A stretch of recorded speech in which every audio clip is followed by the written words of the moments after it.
Well, the space name nowadays is Denelise.eth. Okay, we are going live. Hello, everyone. This is so fantastic having you here with us today. We are literally on Mars, and we are live streaming from this wonderful red planet. It's virtual, of course, but that's the power of metaverse. You can create any environment, you can make it engaging, and you can also celebrate various occasions. Like today is Space Exploration Day, and we are so happy. Yay! Clap, clap, clap. Yeah, we're so happy to celebrate it with all of you together. Today we have amazing speakers. It's the honor to have them with us today. We have the aerospace engineers who work at Boeing Maui, and they're leading the construction of the rocket that will take people to Mars. It's a NASA project. Myron and Tiera Fletchers. And we clap by clicking on C if you want to support, and Y for thumbs up. Thank you. Yes, thank you very much. And we also have with us today the one and only, the power lady who drives the agenda forward for women in space, women in AI, women, well, actually not only women, it's a gender parity that she is after, but besides being so driven by making the world inclusive and accessible for everyone, she is a deep expert on the standardization of various industries and especially space. Has her futuristic approach and the approach of BSI, the company who is our partner for today. Please welcome Denelise by clapping your hands. Thank you. And as the matter of introduction, I'm Eve, founder of Evenness. We love creating these engaging experiences for our community, for our friends, for Web3 followers and curious minds who are just entering the tech field. We are the builders, creators, innovators, and together with me today is Ramona Parker, who is Chief Innovation Officer, helping with making this event amazing for you. Right. Okay, so you can learn about us on LinkedIn, Twitter, YouTube, and also websites, Evenness.rocks. But I would not spend any more moment of yours because you are here for our experts to hear their stories. Please welcome to the stage Denelise, who is already on the stage. I will just move away, and she is our keynote speaker. Denelise, the digital microphone is yours. Thank you very much. Thank you so much. I'm trying to move in a bit of the right space so you can still see the screen on the back, although I do not have slides today. So my name, with a lot of humbleness for that introduction, Eve, thank you so much. My name is Denelise. I do hear a lot of music in the background. Is that correct? Eve? Yes. Now the music is better. So my name is Denelise, and thank you so much for that introduction, Eve. That's a lot of honor. I already have a space name, so I don't need one because not a lot of people are called Denelise, and it's already quite special. So here's my space name. So how do I get interested? And now I know how to wait, or like this, exactly. So how did I become interested in space? Because basically, and somebody joked about this last week when we were looking at an art exhibition, she said to me, well, actually, Denelise, you love your realism, right? And your realistic painters. And I do. And space seems to be this faraway subject where we think like, oh, why would I be interested in that? Well, I tell you why. When I grew up, my brother had a big poster on the wall which says, I believe. And I think many of this attending this school know what this poster means because he had this big alien picture over there. And I didn't. And then I was not such a fan also of the Star Trek so much. Sorry if I insulted a couple of people here. But more and more, I am becoming it now because I do think actually it becomes realism. It is not anymore something which is far away. It is something which is here today. I was doing a study at Oxford University shortly in 2019 and 2020. And a lot of the subject I was studying, the case studies, were about space. At the time I looked at it and I thought, oh my God, why would we use these case studies? It seems that it's so far away. Is this really something? And I actually discovered not so far away, because I started to read all the articles on space and try to make case studies, business studies out of it. And was like, okay, this is so much closer than we think. But it's just like the movie Look Up.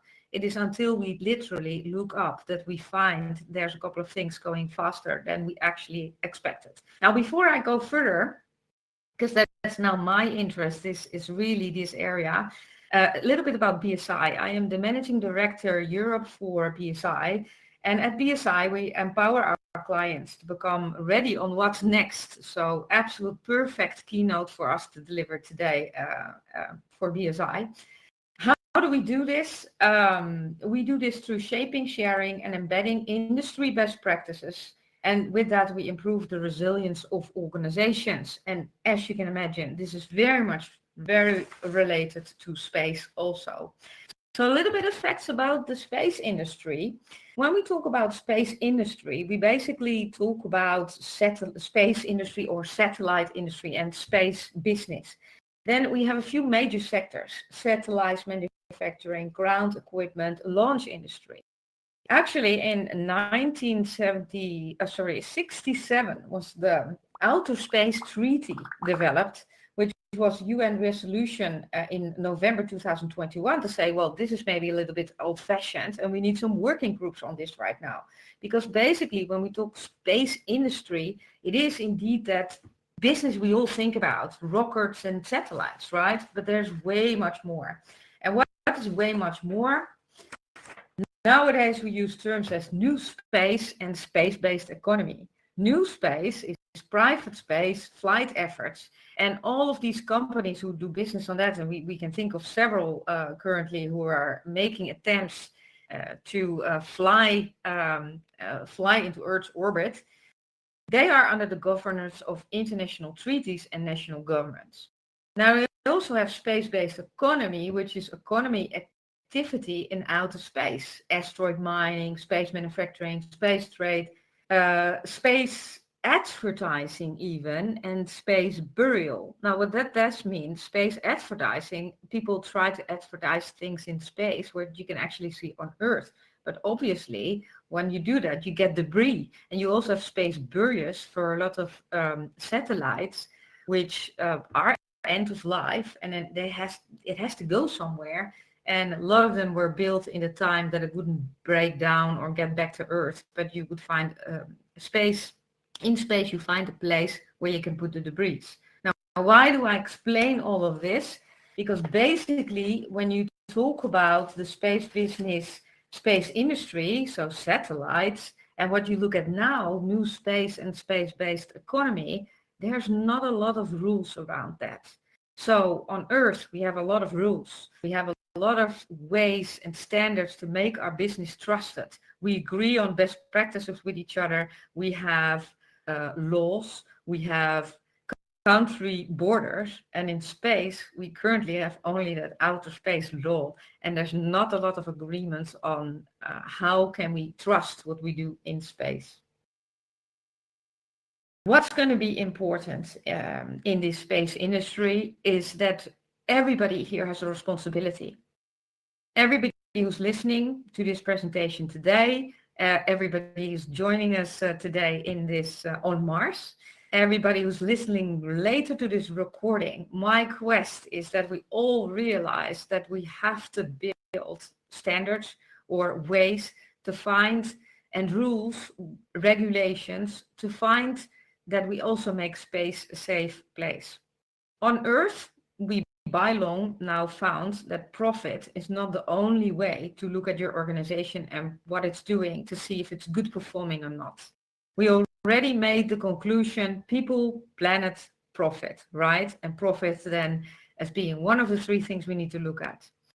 When we look at space, currently you see a lot of people look at profit. A lot of companies look at profit. The industry is growing like hell. There are estimates that it's 1 trillion by 2040. There are also estimates from actually US commercial institutes that it's 1.5 trillion by 2040. This is going to be a major business. It already is. It's going to grow with an average of what they estimate now 6% per year. Now we need to be all responsible because People Planet Profit needs to become People Universe Profit. We need to be just as responsible for what we do in Earth's orbit and beyond than what we do on our planet. So I am very excited about the business in the opportunity, the business we can do in space. I'm very excited about all of these great innovations taking place. I feel like an explorer. And I always said, well, wanted to be an explorer on Earth, but everybody found everything already. And now space is this new area which we can explore. But at the same time, we need responsibility also. So my quest here from all of you is when you do business, think about, we have figured out People, Planet, Profit, figure out People, Universe, Profit, and think about what you're doing and how can you help to collaborate and create awareness that whatever you do in the space environment, it needs responsibility. And you look at sustainability, so the debris, it's very dangerous in space if one little particle bumps into a satellite, for example, can cause major problems. So we have to look at a sustainable space, but also from a digital trust perspective. We have to look at also our everything we do in space, that it's trusted. Because when you send one satellite far up and it suddenly can control the Earth, that's not something we want to achieve, right? We want to make sure that there's always multiple responsibilities. Anyway, I can talk about this for hours. I only have 10 minutes. I know the time is really short with Tiera and Myron, and that they are having to leave on the hour exactly. So I want to, on a half hour exactly. So I want to make sure that they have their time. So I'm going to, without further ado, introduce them and ask them a couple of questions. So thank you for this.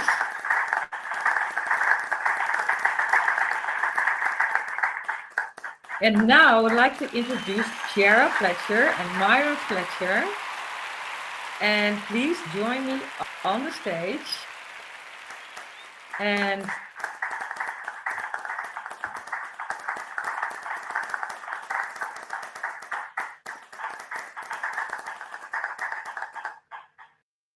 so absolutely, these people are actually working on the practical rockets to get into space. So I would like to ask their first question. Could you please introduce yourself, share also the location you're joining from, which is, I know, is we're on Mars, but we have a location on Earth you're also joining from.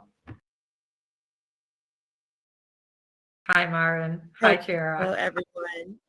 Hi. Hello, everyone from around the world. I am joining you all from Maui, Hawaii. I'm the Modernizations Deputy Program Manager and also Project Engineer at our Boeing Maui site, working on Boeing Defense and Space on multiple different projects within the realm of space. So I'm so happy to be here and so happy to be speaking with you all today. Thank you so much, Tiera. And aloha from Hawaii as well. My name is Myron Fletcher, and I am an engineering manager here at Maui at the Space Surveillance site here, where I manage a group of information technology, network engineering, and high-performance computing engineers. And so I am happy to be here today and look forward to talking to all of you guys in the metaverse. Thank you for having me. Thank you, Myron, for that introduction.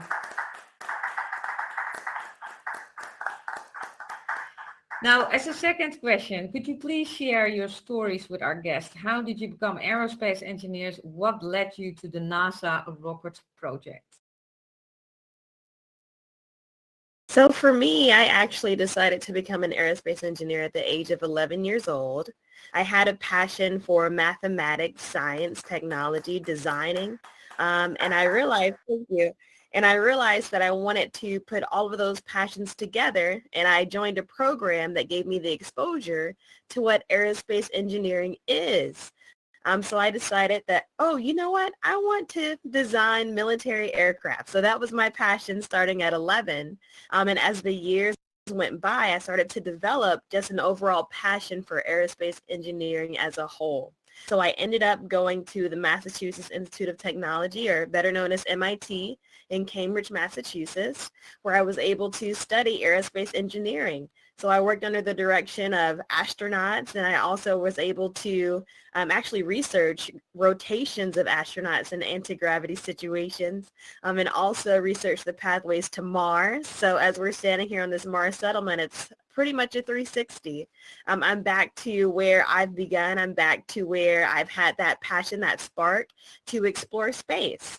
So MIT was able to put that all together for me. So then when I went out into my career, I began as a systems engineer, but then I became a rocket structural design and analysis engineer. So although that is a mouthful in terms of title, what it really means is that I would design various components of the rocket, or the Space Launch System in particular, right, the most powerful rocket ever created in history. And then I would analyze those set parts as well.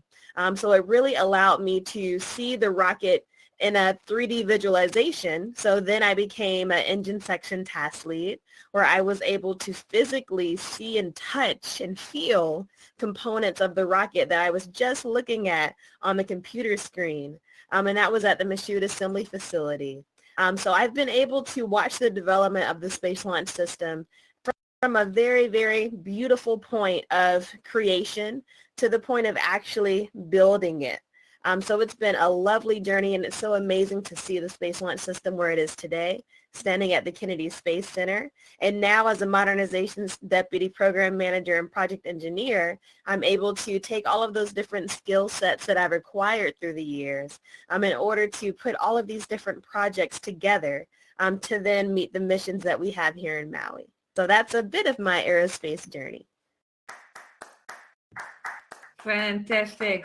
Thank you so much, Tiera. And you are really, yes, absolutely. You're really a living and breathing example, absolutely marvelous, of women in AI, women in tech, women in space. I'm like super honored to stand next to you on this, in the metaverse, on this. On this settlement here on Mars. So thanks, Tiera. Myron, can you answer the same question, please? Share your story and how did you become an aerospace engineer? What led you to the NASA rocket project? Yeah, so a really good question. For me, it's a little different story. Grew up in Little Rock, Arkansas. At the time when I was growing up, there was a governor by the name of Bill Clinton. He had just got into office to be the president of the United States. And there was a plane called the 747, which we call Air Force One. And I used to always see this thing take off. And this plane was massive. The 747, the Boeing 747 is one of the biggest commercial planes ever created. And I remember asking my mom at an early age, at around like 10 years old, how can something that big fly? And so from a very young age, I had a desire to learn about aerodynamics and how things fly and how things work.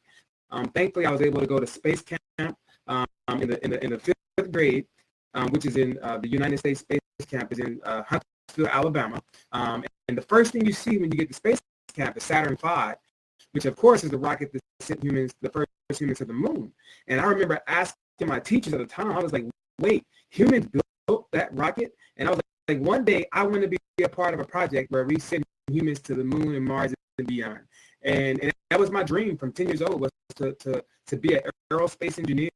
Long story short, my brother introduced me to aerospace engineering around the 9th grade, so around 15 years old. I wanted to fly planes, and he said, hey, how about you fly, build, and design them? And I was like, wait, there's a profession where I can fly, build, and design planes?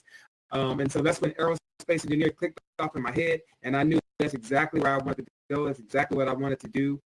And today, I'm living out my dreams. I've had the opportunity to work on Space Launch System, and it was a sheet of paper. It was literally a blueprint. I started off as a rocket propulsion engineer, and I worked my way up to be a rocket propulsion test engineer, eventually a senior flight test engineer, and today engineering manager for the Boeing company, all starting off on Space Launch System. So I've been through the ranks, been through, creating components, testing out cryogenic components, and then getting to the place where we actually tested out the entire system. And so Space Launch System is literally my first baby as it pertains to my career. And so I'm so excited. The workhorse is going to get us to Mars and beyond, and I'm so excited to have my fingerprints all over it. So that's a little bit about me and my background.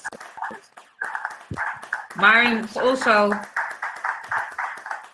no, it's also a super, I need to do the C. Okay, here we go, clapping. Myron, it's also a super honor to stand next to you here on the stage. And what a great introduction, and that you're both so young already, knowing so clear that you wanted to go into this business. And by the way, 747 has always been one of my favorite airplanes, and one of the most comfortable also to fly, I think.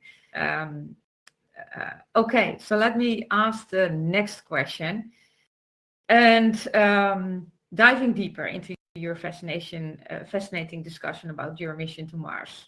Myron, how far is Mars actually from Earth, and what does it look like? How different is it from the Earth we know? You know what? You asked a really good question.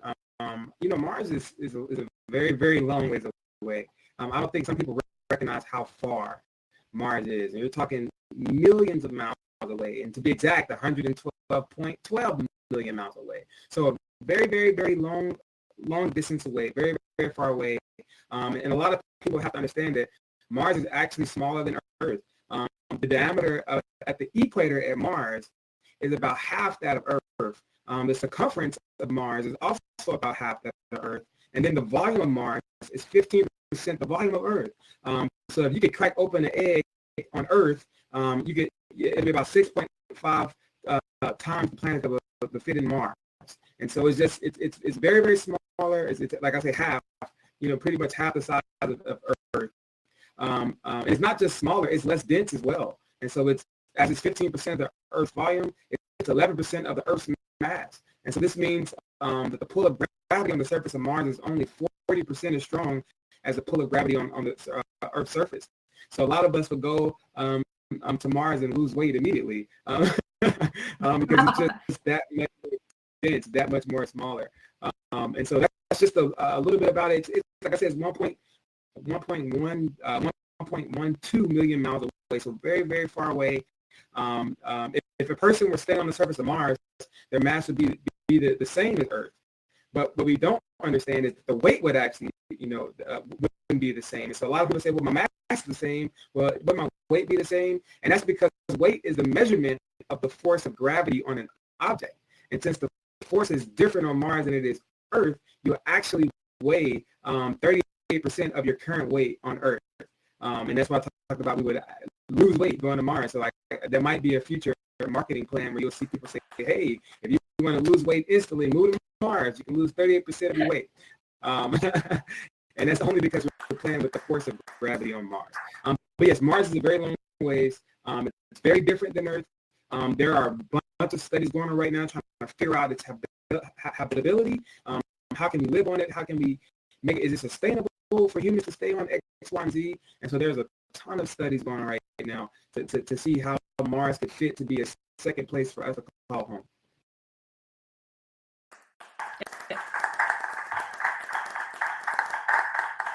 That's amazing, Myron. And really, that's amazing, Myron. Really interesting information. And, I'm already happy to be in my avatar form today because, I have also lost a few kilos with that. So that's great.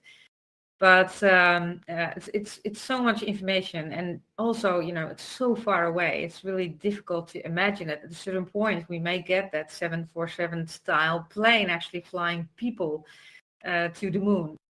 What you're working on, and that it actually becomes real. Tiera, when does NASA actually plan to launch the rocket with people on board, and who are selected astronauts? Because I volunteer. Yeah, absolutely. So as part of the Artemis program, well, first, I guess I'll go back a little bit. So the Artemis program is our mission from the moon to Mars. So we received a directive to travel back to the moon, establish a greater presence on the moon, and then go to Mars. What does that greater presence look like? It looks like of us discovering more than the 3% that we've already discovered and explored, we'll be establishing an actual habitat, if you will, on the moon to better understand how the human body reacts in those sorts of environments for long periods of time. Right? So in order to do that, it takes a lot of research and understanding and, of course, time and exploring that space on how we react psychologically, emotionally, mentally, physically, and how do we manage the proper resources that are required to sustain life for such a long period of time, right? So that's the Artemis program. And then based on the knowledge that we gather, and again, this is building off of the knowledge that we've already received and are receiving from the International Space Station, but then we can establish an actual pathway to Mars. We can establish a better knowing overall understanding of what it takes to actually live on Mars. So it's our stepping stones mission, and it's so important. So the Space Launch System is a vital component of that particular program, of the Artemis program, because it is our launcher. If you recall, when it came to actually building the International Space Station and exploring these different places around space, but particularly the moon, we had a launcher, right? So the Space Launch System is going to be able to launch people to the moon, right? And also launch payload to lunar orbit so that we can build something called the Gateway. The Gateway is going to be our lunar outpost, so kind of similar to the International Space Station is that it is a modular spacecraft. But we will be able to actually conduct research in lunar orbit, right? So it's amazing. So Artemis program, first you have Artemis 1. We have our initial launch taking place this year without a crew, right? Just to test out the actual space launch system as well as the crew capsule. And then we have Artemis 2. So that is when people are actually being launched onto lunar orbit, and that will be taking place in the next couple of years. In terms of the crew that has been selected, they have not been selected as of yet. So there are multiple astronaut candidates that are available to be selected. So that particular portion is to be determined. But I am very excited to see what faces we will be having in order to take this next step to our movement to Mars. It will be 3 U.S. personnel and 1 Canadian personnel. So we're super excited to see who that will be. Absolutely, Tiera. Did you put yourself on the list?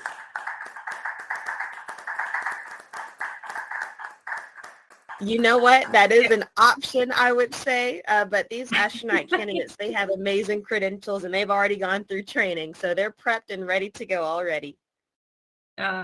Well, okay, then I'm also very curious to know, how do you actually build a rocket to Mars, Tiera? Absolutely. Well, first, it takes planning, right? When I was talking about being a rocket structural design and analysis engineer, that was actually further along in the process, right? Before you even get to that point, you have to have an understanding of what the requirements are. What are we trying to achieve? You have to be able to answer that particular question. And you have to then figure out all of the budgeting and resources and scheduling, and how does that all come together? What are the risks that are associated? What is the overall plan that we are having to deal with in order to make this happen? So all of the planning that takes place initially, so when you're going into preliminary design review, before you even get to that point, there are already so many different milestones that are laid out in order to allow us to work to plan to get to our destination of actually creating this humongous rocket. And you know what? The Space Launch System, it's typically called America's rocket because you have over 1,000 contractors working on this rocket. For the Boeing company, they're the primary contractor for the core stage. But then, of course, you have Orbital ATK, you have Aerojet Rocketdyne. Aerojet Rocketdyne is actually the primary contractor for the engines. And then you have Lockheed Martin, they're the primary contractor for Orion. And I'm saying primary contractor because even under those contractors, you have subcontractors, right? So you have people from all over working on this one rocket. So it takes a lot of coordination and collaboration. And that's the beauty of the space program. And we've seen that with the International Space Station, just in the experimentation stage of creating all of these different live forms of what can be done in the space environment and what can also be implemented on Earth. So this international collaboration, this national collaboration is what's required to build this rocket.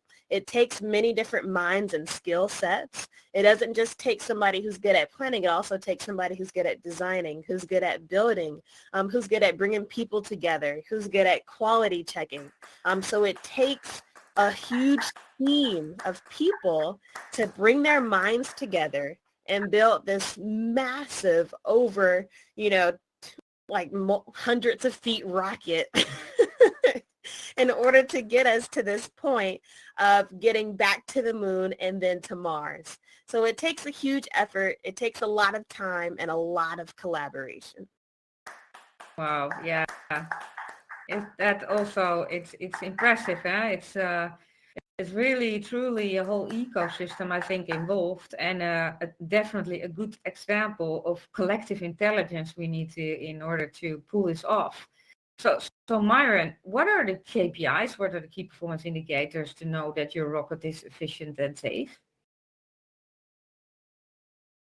Another really good question, right? And so one of the key parameters that we look for as engineers is what we call max Q, which is essentially the maximum dynamic pressure that the rocket would actually see.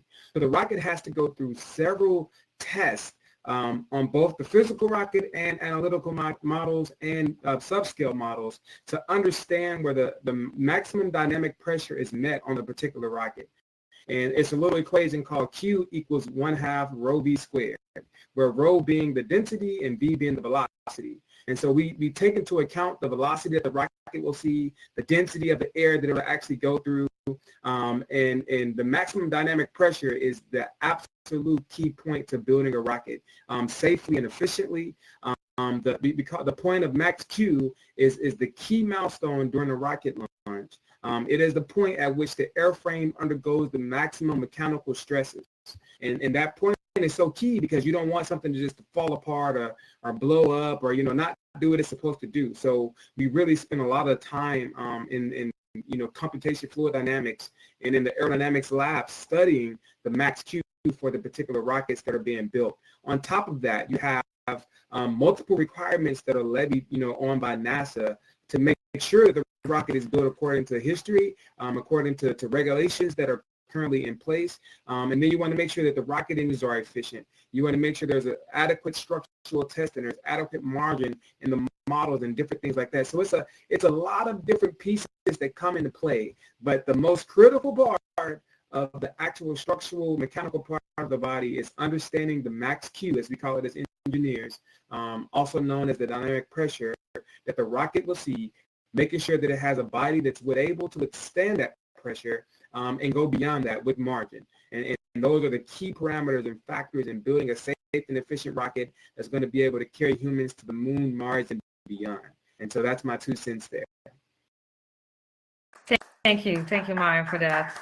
So my last question before we move to opening the floor for question is a question which is, also near and dear to my heart. And so far I've learned tons already from the both of you today. It's very exciting. With all this activity going on in space, what I said in my introduction, Tiera, how do you think we can keep space safe and meet sustainability standards also in space? Absolutely. That's an awesome question. So when it comes to exploring a new place, you have to have a better understanding of the environment. And that is truly the best way to keep it safe. And we've been doing that. We've been having a better understanding of the environment through exploration, through multiple space programs, but also different probes that we've had to go around the space environment, all the way to the Kuiper Belt and so forth, so all the way to Pluto throughout space. And of course, we all know about Perseverance rover and the Ingenuity helicopter, so we're able to have a better understanding of what the environment looks like to then better understand how to not impact that environment in a negative way. And the same goes for the moon, and the same goes for even just the space realm, period, as we're traveling throughout space as well. So we've built a great understanding of how we can minimize, thank you, we built a great understanding of how we can minimize the the microbiologist effects of what happens when we are in a space environment on the International Space Station.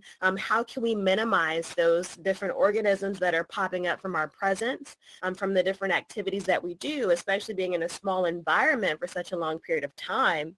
How can we create these different mechanisms that can clean out our internal space, right? So we're able to manage that, and we've been able to progress in that over multiple decades. So as we've seen from multiple years on the International Space Station, of how these different organisms can build up and impact different crevices of the International Space Station, we now have a better understanding of how to mitigate those. Now, I'm sure that everyone is wondering about space debris. So how do we minimize space debris? Well, that goes into reusability. And reusability is something that many of the different companies within the space industry are working on. And what many people think is that it is like this huge competition when it comes to the different private companies and so forth. But at the end of the day, it actually is collaboration. We collaborate on so many different levels, and the Space Launch System is an example of that. Well, when it comes to reusability, that's a great way to try and minimize the impact that we are having on the space environment by returning exactly what we introduced into the space environment. So it allows us to have that round trip that's necessary to not only save with costs and so forth of actually building the structure, but also to minimize our impact, right? And that's what we want to do, because as we've had a better understanding of how our impact is changing our Earth environment, we can then create a better understanding of how to understand the changes that can happen and can impact and can actually evolve these different destinations that we are shooting for, from the moon to Mars. So understanding and also implementing the technologies that we have from an internal space in order to show that in an external space as we create our habitats as well. Yes, thank you, Tiera. And I think it's such an important subject. You can see slowly but steadily also more conversation about this going on. And I know that what you're doing at NASA, you've been thinking about this for a very long time. But what I said in the beginning, awareness is super important for everybody who goes also in a more, in a more commercial area of space, that we have to keep these things in mind, because it's really important that we minimize our impact on whatever environment we're in. So thanks for that answer, Myron. From a cybersecurity standard, I'm having some discussions on space lately, and one person at the birthday party said, "Whoever controls space controls Earth." What do you think about cybersecurity from this standpoint? How do you see that? That's a really big topic. That's a really big question on, if somebody goes into space and they control it, then everyone else is stuck, right? And that's kind of, I think, the general synopsis of what people think when they think about space. The good thing is our countries have all signed treaties. Most of us are involved with treaties. One of the biggest ones was the Outer Space Treaty that included prohibiting, nuclear weapons in space, limiting the use of the moon, and all other celestial bodies for peaceful purposes. There's treaties established right now, that, space shall be freely explored and used by all nations, but, we have peaceful, it forbids establishing military bases. It forbids testing weapons and conducting military maneuvers on celestial bodies. The treaty also, banned a lot of space activities, taking place from military, and so it has a lot of different, limitations, and that's called the Outer Space Treaty. And between 1968 and 1984, it also birthed about 4 additional agreements that talked about the rules of aviation on the moon, liability for damages caused by spacecraft in space, and then safe return of fallen astronauts and the registration of space vehicles. And so there's treaties in place to keep us, in line and in recognition, especially when it comes to cybersecurity and being able to control everything. A lot of people think, well, if they have all the satellites in space and they're zooming all this stuff in, how do we make sure that we're safe? And we even have a treaty called the Moon Treaty. And it's one that specifically talks about the moon, making sure that, we're keeping it safe. What we're doing is, we're not hurting any other celestial bodies. We're not doing any, military maneuvers in X, Y, and Z.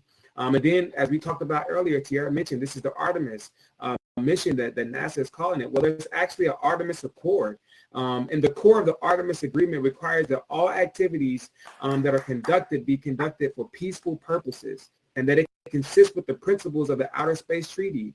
There is an international cooperation under the Artemis Agreement that aims not only to use and promote space exploration, but also to strengthen peaceful relations between the nations as we begin to go into these exploration events into space. And then there's also another big one called the post-detection policy.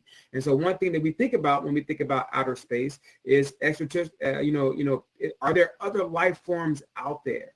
And so with this particular post-detection policy, there are agreements already established between the nations on how do we deal with, if we find some life out there, how do we deal with it, what's the organizational structure, who owns it, who does X, Y, and Z. And so there's a lot of things that have already been done on the political aspect and that are still being worked out as we talk about exploring space, that's really going to make it cyber friendly and not, I think the cybersecurity is going to be on, in an agreement between international collaborations to make sure that we're not doing things to hurt others, but to promote the human race as a whole.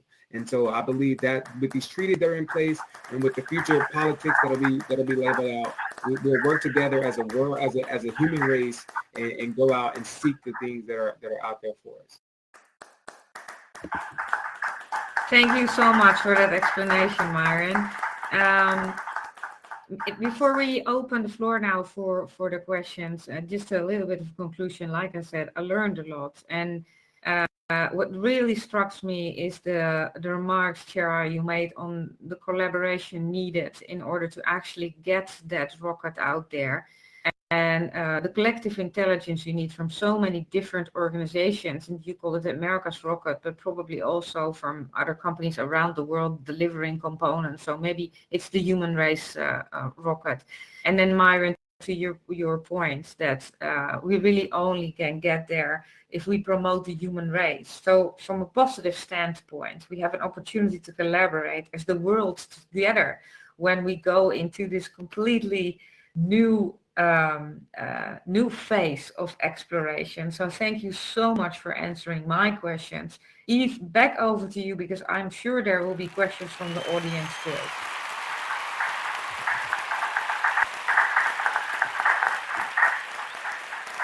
Well, thank you, everyone. That was super interesting. And don't we feel excited about space? Don't we dream about stars and traveling to planets, in our dreams?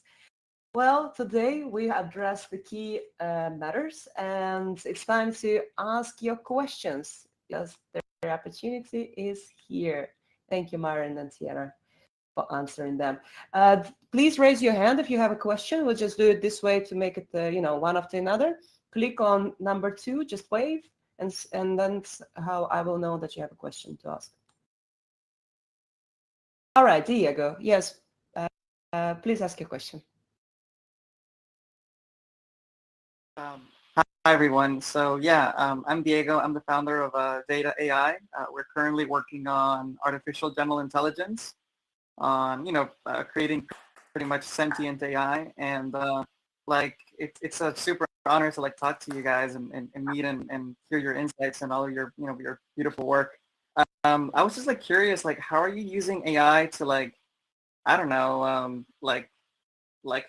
coordinate your rocket launches, adjust the rocket to gravity once you're approaching a celestial body, how does that work? How are you using that? Thank you. So yeah, I can take this one. So good question.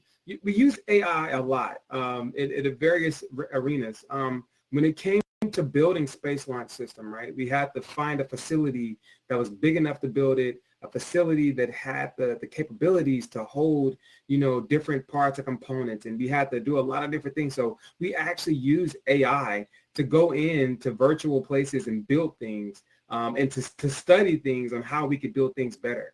And so I know for sure AI has been used on how do we build, processes better, how do we build certain parts better, and then, being able to work in an artificial, intelligent manner to make things come together, 3D modeling and X, Y, and Z. But in the future, going forward, there will be a lot of AI involved. because you can take out the human interaction and allow the artificial intelligence to work, toward, like you talk about, doing the studies on, celestial bodies and how, the interaction between, the gravitational pull and the forces. There's a lot of stuff that can be done in the AI arena that'll kind of pull the human interaction out of it. So in the future, there will be a lot of more AI done. As right now, in our particular role, coming from propulsion engineering, there wasn't a lot of AI in my particular field, as most of it was hands-on testing and physical, having to physically be there. Tiera can probably speak about it more from the structural aspect, but in the future, AI will definitely be the forefront for most engineering design cycles. And so if you're working in the AI industry, you're in the right place at the right time, because that's where things are going and that's where it's headed. So kudos to you and your team, and hopefully I answered your question. That's awesome, Myron. And you're absolutely right. From the structural standpoint and manufacturing standpoint, AI has been implemented. So when it comes to verifying our manufacturing processes, like Myron was saying, we can actually simulate how the different installations come together. So these installation plans, they're not as simple as twisting a bolt. There's many different standards that have to be met in order to meet not only the quality standards of what's required in building a rocket, but also from a structural analysis standpoint, there's multiple structural integrity standards that it must meet so that it can meet all of the different load cases that it'll undergo, and not only the launch itself, but throughout the entire mission for the rocket. So in order to do so, there's artificial intelligence simulations that are created in order to also train the mechanics who are actually installing these various components, but also to put all of those different manufacturing plans to life by showing how all of these different installations come together, showing the ergonomics that are attached on how humans can actually make these installations come together. And then, of course, showing how the entire section of that rocket can come together. So it's exactly what Myron was talking about. And it's only going to expand and expand and expand, and also simulate various trajectories as well, simulate how can we interact in a smaller space with our moon habitat and eventually Martian habitat. So it's being implemented more and more, but definitely very heavy on the manufacturing side right now. Wow, that's very good knowledge in a short amount of time. Thank you so much for sharing this. We're all driven by artificial intelligence in our community, as well as extended reality, Web3, and name it, crypto and NFTs. Do we have more questions? Please raise your hand because we're accepting 2 more. Okay, I see 2. So it's going to be Ariana and then Bruce. I saw you raising hands. Ariana, please ask your question. Thanks. Hi. Can you all hear me? Yes. Oh, great. So thank you so much. This was very enlightening, and I learned a lot. Very inspired, and wondering how can one go about starting a career in this field and relating to space, and is there a way to enter space tech for those who have limited funds? I'd be really interested to know. Thank you. Yeah, I can kick this one off as well. So good question. How do you get involved? I think a lot of people have the misinterpretation that, when it comes to this space race or space in general, that you got to be a rocket scientist, and that's just unfortunately not the case. And that's one thing we're working with the Fletchers, that we try to iron out that myth. For us, it's science, it's technology, it's engineering, it's art, it's mathematics. Prime example, Evenness, right? Having this is again, taking this creative measure and putting it all together so that people can come together from all around the world into one place. I mean, somebody has to have an artistic mindset to make that happen. Somebody has to have an artistic mindset to draw up and graft up all these different, spacesuits and all these X, Y, and Z. So there's an art side to it. There's a science part to it, to understand the physics and to understand the gravitational pulls and X, Y, and Z. And then there's a technology side to it, to understand, like we talked about, our artificial intelligence, computer science, software engineering development. And then there's a mathematics side of it to understand the core principles of mathematics. And so it's not a one way or a one shoe fits all. There are multiple aspects and multiple arenas to get us involved. And it goes from accounting all the way to detailed engineering, all the way to janitorial services, all the way to X, Y, and Z. There's a lot that goes into play to get us to space. And so there is no, I don't think there's one door that'll actually get a person in. It's all based on desires. And if a person has a desire, we believe that, you know, having that desire is enough to push that door open for you. Having that desire is enough to open up those doors. Ways to get involved. There are the space agencies around the world, ESA, NASA, JPL, all these space agencies have internships. They have most of them flow free data out to the world so they can get involved and see these different things go on. We always advise people to get involved in your space camps or summer camps or recreational camps that are going to get you involved in coding, that are going to get you involved in mathematics or some type of science program, just to start exposing, you know, even youth or even, you know, people in there, you know, are a little older who want to learn about space and learn about curriculum in that manner. So there's multiple ways to get in. There's not a one size shoe fits all. And like I say, the arena and the road to space is broad, and it's going to be an international collaboration across the board from everyone, but it's going to be itsy bitsy pieces that everyone can partake in to make it a big thing for everyone. So that's my 2 cents. I'll pass it over to Tiera. Absolutely. That was an awesome explanation. And truly, everything that you can imagine that's required to create a society is what you need to create a society, right? Because what we're trying to do as we do travel to Mars is create our new space, our new way of living. In order to do that, we need our medical doctors, we need our researchers, we need our calculators, we need finance, we need international relations, public relations, we need everything that we need here on Earth, right? We need all of those different minds, those different focal points of key areas and skill sets to come together in order to create a society that is millions of miles away. So really, whatever passion or desire that you have, it can be implemented into the space program. And you don't have to be specifically an aerospace engineer or specifically a propulsion engineer. You don't have to have those specific roles that you would imagine of what it takes in order to create the rocket, because you also need people who are there to support the creation of the rocket to make it actually physically possible. But then you also need people to formulate what it looks like when we actually get to that destination. And that is where the exploration truly stands. You have those educators, you have those botanists, you have those geologists who play vital roles in allowing us to then move forward millions of miles away and create this habitat. If we want to create a habitat, we have to understand how can we sustain ourselves in such a place. In order to have that understanding, we need a huge collaboration of different talents, of different skills, of different passions to come together and create our society in outer space. So absolutely, if you're passionate about something, you can most likely implement it into the space program. Thank you, Tiera. Thank you, Marion. I would like to add something. I know Denelise also wants to contribute with the answer.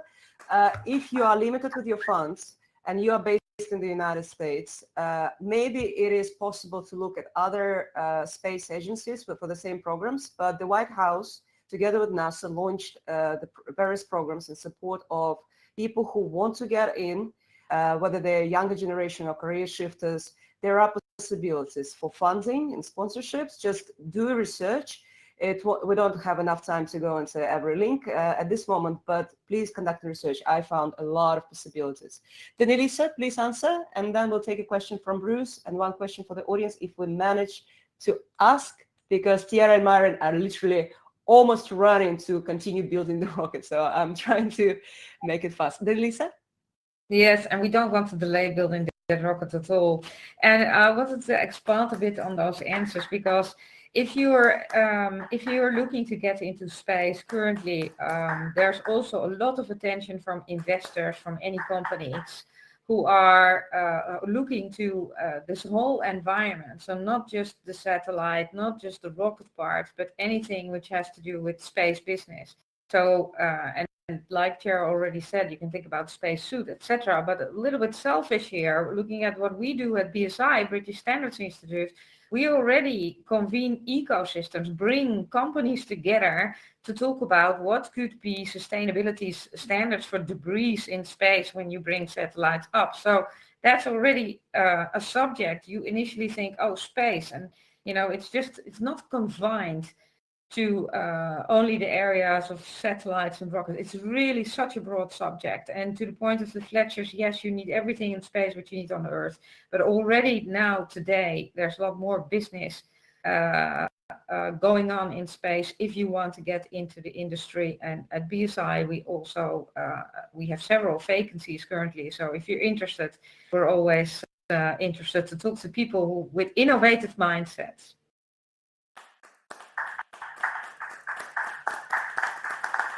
Thank you very much for your answer. Please join the BSI, join the mission, join various opportunities to get into space. And Bruce, you have a question about Mars space technology. Feel free to ask. I think I'm on. I think I'm on. You guys can hear me? Yes. Yes. All good. Okay. So I was just wondering, there's, a number of companies, commercial companies that are gotten involved in the space, Virgin and whatever, Blue Origin and SpaceX. How is this affecting what you're doing with the program? Is that like forcing or creating more advancement, or is it creating confusion? Like, because I don't know if like all the things that the stuff you talked about at the beginning, like the boundaries and all of the rules, like how is this commercialization kind of playing into the picture of advancement? Bruce, I'll kick off on this one as well. Really, really good question. And let's clarify on what's kind of going on, because it's a great question. It's a question I get all the time. Like, hey, all these other companies are trying to get into space. So what does that mean to you? So there's a difference, right? You have LEO, which is low Earth orbit, and then you have deep space, which is the moon, Mars, and beyond. And so there are only two players in deep space, and really there's only one player in deep space, and it's the Space Launch System. There's other companies who are currently building deep space vehicles, but the only one that is currently built and ready to go into deep space is Space Launch System. What you see, Virgin Galactic, Blue Origin, all these startup companies, what they're doing is they're commercializing space travel. Or let me not say space travel, space tourism. Now, their definition of space tourism is if you spend 5 minutes suspended in space, that's considered space tourism. And so these Virgin Galactic has already sold 750 tickets at $450,000 a pop. And so they've already got a bunch of millionaires who are ready to go into space. And understand, when I say go into space, they go into space for 10 minutes and they come back out, and that's it. There is no habitating on the moon. There is no going to Mars. There is no X, Y, and Z.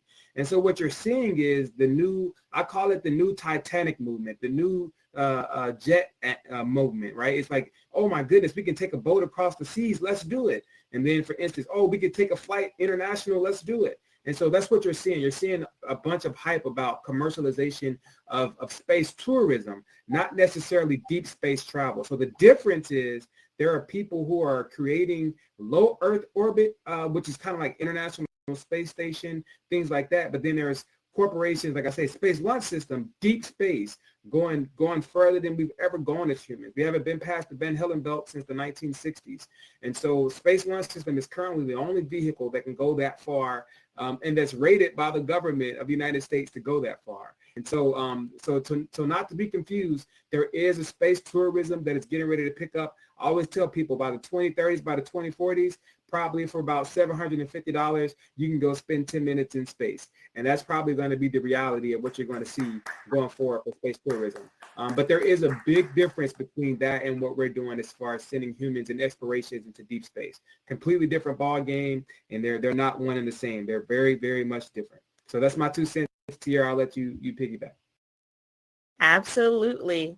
And all of the companies play a role when it comes to our Moon to Mars mission, as you can imagine.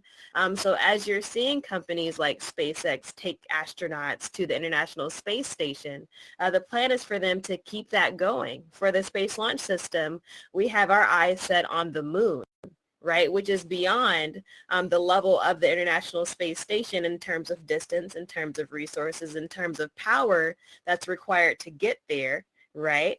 So you can see how the players come together. I mentioned earlier that it seems like a competition, but it truly is a collaboration. When it comes to the different space flight standards, they're still regulated by NASA as a government entity, and when it comes to the United States in particular. So when it comes to us going to the moon, the Space Launch System is going to be the head of that. But then when it comes to going to the International Space Station, well, the Space Launch System would be underutilized if it were to be used for simply the International Space Station. So that's where those other private entities come in order to use their level of power in their rockets that are still extremely useful because they're allowing us to continue our research at the International Space Station, and at the same time in parallel allowing us to make more discoveries and more exploration efforts in lunar orbit around the moon, and then, we'll be establishing our pathway to Mars. So that's how we can all come together from our different, I'm talking about these different skill sets and our different pathways, but it really is true. We really do collide in collaboration in order to advance our understanding of the space environment. And that's how it's done in particular to the Artemis program. Thank you very much for your answers. Let me know if you have to jump off right now, because there's one more question from LinkedIn. The person asked, how can you plant on Mars if there's any initiative going on? If you can take this one, will be great. If not, we'll take a group picture and off we go. So, Tiera, Myron. What was that question, Eve? It was... if it's already possible to plant on Mars, to grow food, plants, and if there is any progress in the figuring it out. Ooh, I would love to ask my botanist friends about that. Unfortunately, that's outside of my expertise on the planning and that portion. That's more NASA has botanists, and that's all they're doing is studying the soil right now. They have a few rovers that are looking at the soil and making sure that it's able to do things that, like you talk about, growing in X, Y, and Z. So the biggest thing I can say is carbon is going to be essential for us. But like I said, I would need a botanist friend to kind of pitch in there. I'll pass it over to Tiera. She may have more on it than me. Yeah, I will say that even though I'm not a botanist, I do know about a couple of different experiments that are going on the International Space Station. So it's showing how in a controlled space and in the anti-gravity arena, how we can grow various vegetables and plants and things like that, so that we can then implement that technology. And what you would think hypothetically, any sort of space environment that is similar to the anti-gravity effects that they're experiencing on the International Space Station. But in terms of Martian soil, just what Myron was saying with the rovers, we're trying to get a better understanding of the soil content so that we can actually figure out what it does look like to plant there and how we would impact the actual physical ground there as well, right? And what would it take in terms of water? It's a third of the gravitational force. So what would that look like in terms of watering that plant? How would it actually be sustained for moisturization? And how does the sun exposure work? How does photosynthesis work on Mars, right? That's the big question there. So botanists are thoroughly researching that. But I will say that there's been advancements inside of the International Space Station.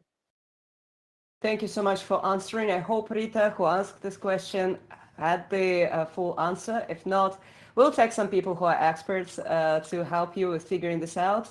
And there is an initiative called Interstellar Labs. They're trying to build greenhouses, let's call it that way, for Mars settlement in order to grow food, not in the soil, but within the facilities that they're building. All right, for all the wonderful cases, time to clap to say thank you for this wonderful, wonderful session. We learned a lot, didn't we? Thank you, Denelise. Thank you, Myron. Thank you, Tiera. And if you can join them on the stage, turn around to face me. I want to take a group photo for everyone, for the good memories.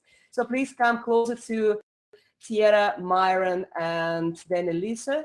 All right. Okay. Nikras, okay, Bruce, Ramona. Turn around by holding Q or E button. Okay, I am taking the photo, and you may clap, show joy, I don't know, dance, 1, 2, 3, 4, 5, do some groovy moves. Okay, one picture is taken. Let's take one more. We're saving this one. And one more photo closer to all of you. Okay, ready, steady, go. Woohoo! Awesome. Thank you so much. I love it. This is great, great photo. Okay. Well, I'm honored. Thank you so much, Tiera, Myron, and Denelise for finding time in your busy agendas and explain to our audience how to get to Mars in the near future. Good luck with everything you're building. Make it safe. Be joyful about it. Make it exciting for everyone. And see you at our next event, hopefully sometime soon. Happy Space Exploration Day. Enjoy.